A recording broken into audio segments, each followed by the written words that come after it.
Hello বন্ধুরা, সবাই কেমন আছেন? তো আজকে আমি চলে আসলাম যে আপনারা কিভাবে ফেসবুক পেজের নামটা খুব সহজে চেঞ্জ করতে পারবেন। তার জন্য চলে আসবেন ফেসবুকে, দেন থ্রি ডট আইকনে ক্লিক করবেন। ক্লিক করে এইখানে প্রোফাইলের এইখান থেকে আপনার পেজে চলে যাবেন। দেখতে পাচ্ছেন আমি আমার পেজে চলে যাচ্ছি। মুভি হিটসেন, এটা আমার পেজের নাম ছিল আর কি, নতুন খুলছিলাম, কিছু আপলোড দেয়নি। সো এটার নাম চেঞ্জ করব। সো এখন রাইট সাইড উপর দেখতে পাচ্ছেন থ্রি ডট আইকন রয়েছে, এইখানে একটা ক্লিক করে দিবেন। দেখতে পাচ্ছেন চলে আসছে। দেন নিচে সেটিং অ্যান্ড প্রাইভেসি রয়েছে, এখানে একটা ক্লিক করে দিবেন।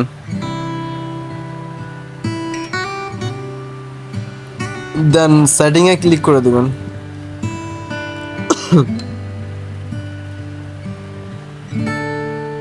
সো একটু নিচে নামবেন।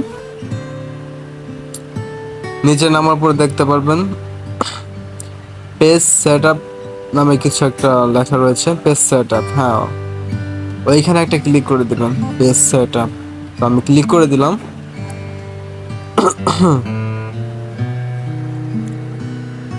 দেখতে পাচ্ছেন সবার উপরে লেখা রয়েছে নেম মুভি হিটসিন, এইখান থেকে নেম চেঞ্জ করবেন। দেখতে পাচ্ছেন আগের যে নেমটা রয়েছে এটা এখন আমি কেটে নতুন একটা নাম অ্যাড করে দিব এইখানে, আর্টিস্ট সানসা 5.20। সো দেখতে পাচ্ছেন নামটা অ্যাড করছি আমি এইখানে। তো নিচে রিভিউ চেঞ্জে ক্লিক করবো, এখন ক্লিক করছি। দেন সাবমিট ফর অ্যাপ্রুভাল, এখানে একটা ক্লিক করব। নিচে নামটা চেঞ্জ করা হয়ে গেছে আমার। ওকে, চেঞ্জ করা হয়ে গেছে। সো এখন আপনারা ব্যাগে আসতে পারেন, ব্যাগে আসলে দেখতে পাবেন নামটা খুব সুন্দরভাবে চেঞ্জ করা হয়ে গিয়েছে।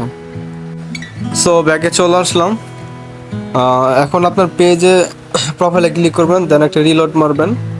দেখতে পাচ্ছেন আগের যে নামটা রয়েছিল ওইটা চলে গেছে, এখন নতুন যে নামটা অ্যাড করেছি ওইটা চলে আসছে টিসানসো 5.20। সো গাইজ, ভিডিওটা যদি ভালো লাগে অবশ্যই একটা লাইক করবেন, আর নিত্য নতুন কোনো ভিডিও পেতে হলে অবশ্যই কমেন্ট বক্সে জানাবেন। ধন্যবাদ সবাইকে।